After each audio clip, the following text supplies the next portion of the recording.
see. So here's our trio of hand-built British GTs, all with a very individual take on exactly the right formula for travelling in speed, style and luxury. So with that in mind, it's time to find out if these three cars can carry us all in total comfort from here in Crewe near the home of Bentley, north of the border to the Scottish capital and our first stop.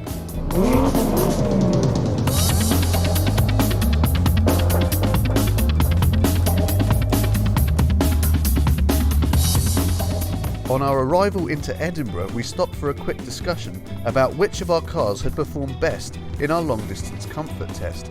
And what better place to do that than Fettes College, the school where, according to chapter 21 of You Only Live Twice, James Bond himself spent his formative years.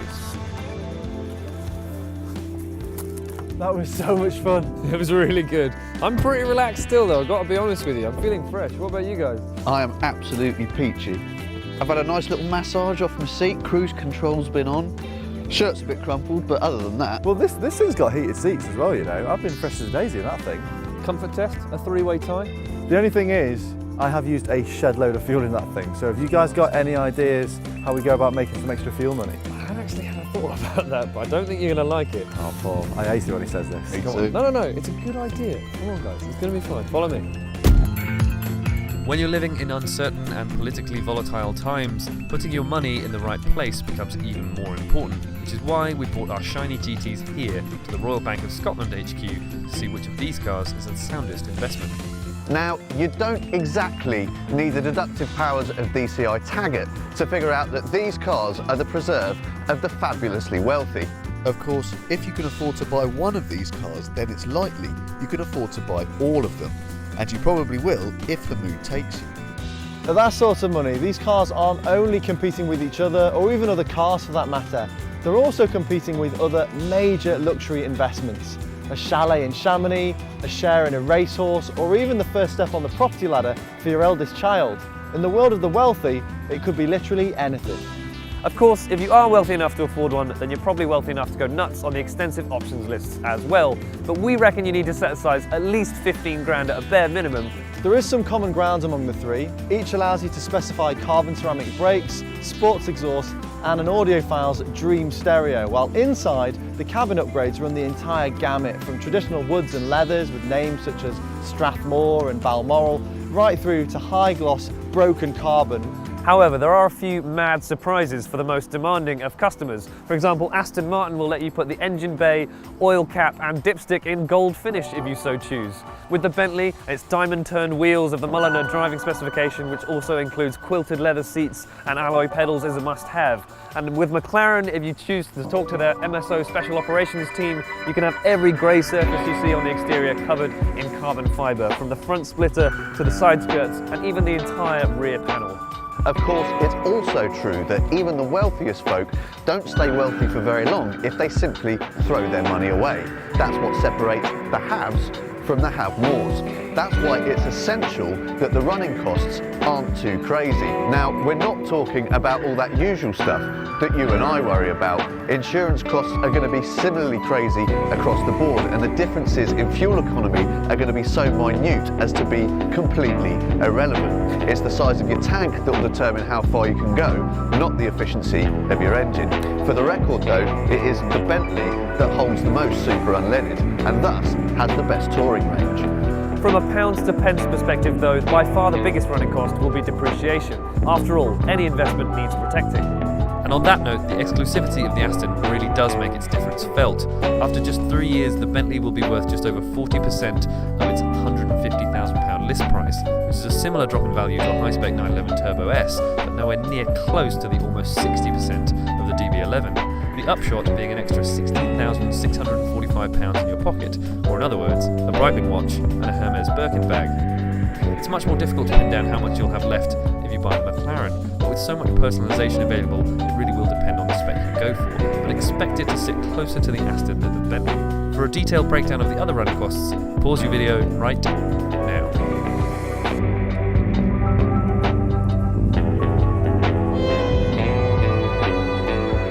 After learning about our car's worth, luxury status and cruising ability, we headed north over the Forth Bridge, leaving Edinburgh behind, and went in search of quieter roads and some epic scenery worthy of any Bond film.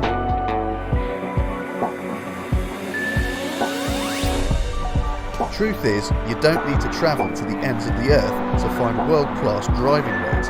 Here they are, right on our doorstep. You might recognise one or two of them as well, because it was here, near Glencoe in the Western Highlands, where much of Skyfall was filmed. And these are roads on which our cars really need to impress. Yes, a good GT needs the ride and refinement to deliver you to your destination in comfort, plus the glamour to deliver you in style. But what's the point if you're not relishing every moment, every mile on the way?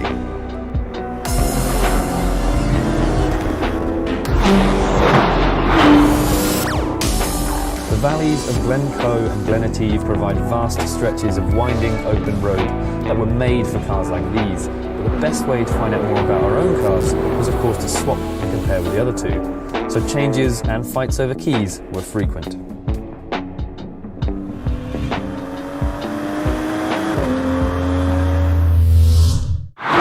I'm driving a brand new Aston Martin, and those are words that I've been waiting to say for a very long time. Recent models might have been no less scintillating or beautiful than their iconic forebears, but dynamically at least, Astons have stood still while the rest of the world has moved on. The DB11 though is a brand new chapter in a whole new novel. A car that simply has to succeed for this company. This is a bona fide 200-mile-an-hour GT with 600 brake horsepower, and it'll catapult you from 0 to 60 in 3.7 seconds.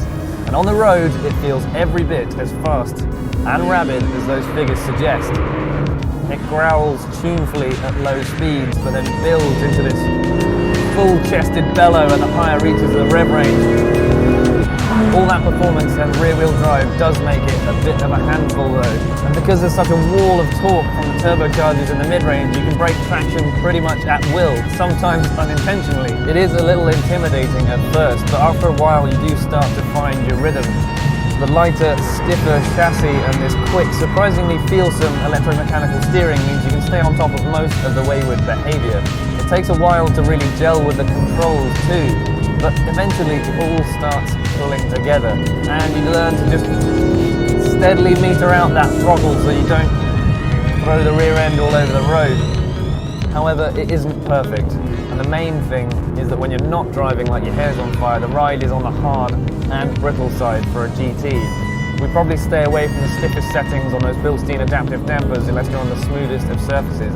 And while the technology on board makes the Aston feel like a MacBook laptop compared to the Bentley ZF Spectrum, some of the plastics which have also been borrowed from that brand do rob this cabin of the specialness that you just come to expect and take for granted at this price. Even so, if you love your GT cars to be exciting, edgy and a bit raw, then you'll love the DB11. It's difficult to know where to begin when assessing the dynamic abilities of the McLaren 570 GT, so let's start with that moniker.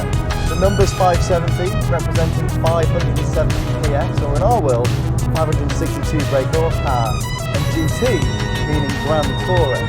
Now of course, while this may be McLaren's most road-biased and luxurious model to date, you can rest assured that its DNA is still laced with motorsport heritage. So in this competition, it is by far and away the most engaging and intense driving experience. The twin turbocharged 3.8 litre V8 engine may lack a bit of oral character at low speed, but as soon as you start chasing the 8,000 plus RPM red line, it acquires speed in a ridiculous manner and sounds like a Formula 1 car. Unlike most turbocharged engines, this unit seems to get more and more ferocious as the revs build, so on roads like this, it encourages you to push harder in a way that the other two cars just don't really. The visibility in here is incredible, and the steering also plays a major part in that outright pace. Not just because it's so direct, but because it offers the most wonderful clarity. This wheel is permanently moving around in your hands, very subtly, so it gives you texture of the road ahead and lets you just know immediately what the front tyres are doing, what the grip levels are like, so you can be very confident in going into a corner knowing it'll grip. The ride quality too is just sensational, and I don't use that word casually. It's firm yet compliant and never clashy, which given the speeds we're talking about, is pretty amazing.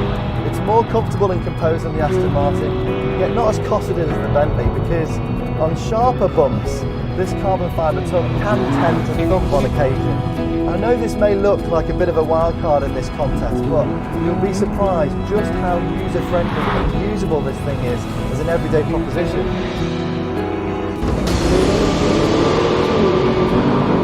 By rights, the Bentley should be absolutely nowhere in this test. While the other two cars are brand spanking, this thing has already been on sale for well over a decade. Quite simply, the Conti feels as fresh and as solid as it ever has, especially in its primary role as a Grand Tourer. As a high miler, this thing has its two rivals here absolutely lit. And those attributes, as well as the fact that it's got the most lavish interior, the best access, the most cabin space and the biggest boot, also mean that this thing is by far your best option of 3 if you're looking for a daily drive.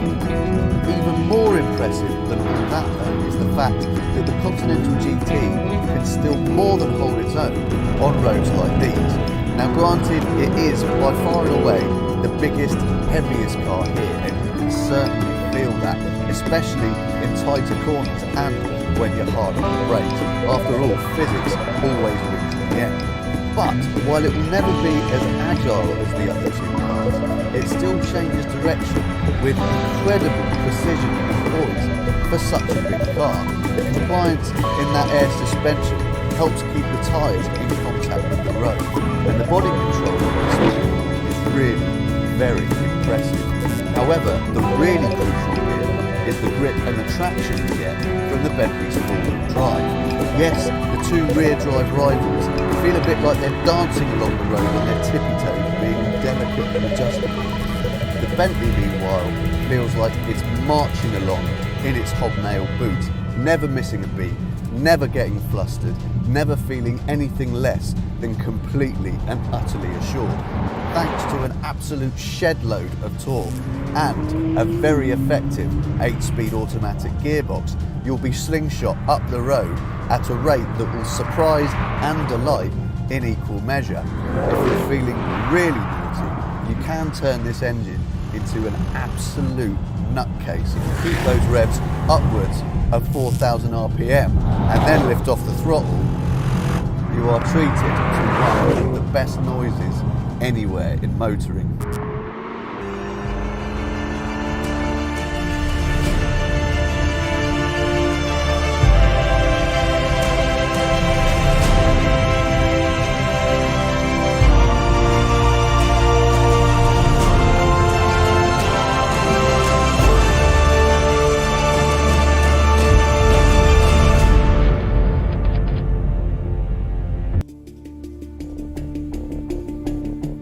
If you want a GT car that's raw, visceral and a little bit scary, then you'll love the Aston Martin. The DB11 is a great start to the new era for the company, but they still need to smooth off some of its rougher edges before they can be onto a winner. If your priorities are comfort, refinement and luxury, or you just need a car that will fit seamlessly into your everyday life, then without doubt the Bentley is the car for you. For us, the McLaren 570 GT has been the standout car of this test. Granted, it won't be perfect for every GT buyer, but it offers superb handling, a comfortable ride, decent refinement and a driving environment like no other. If you want a car that's more about the drive than the destination, then this is where you should be putting your hard-earned.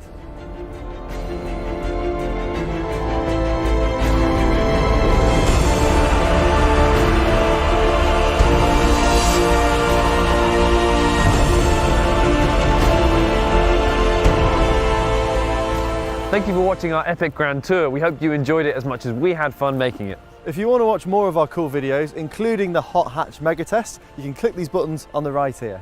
If you'd like to let us know what you think of our winner, or which cars and which locations you'd like to see in future big group test videos, then please do leave us a comment. And of course, a like and a subscribe wouldn't hurt either.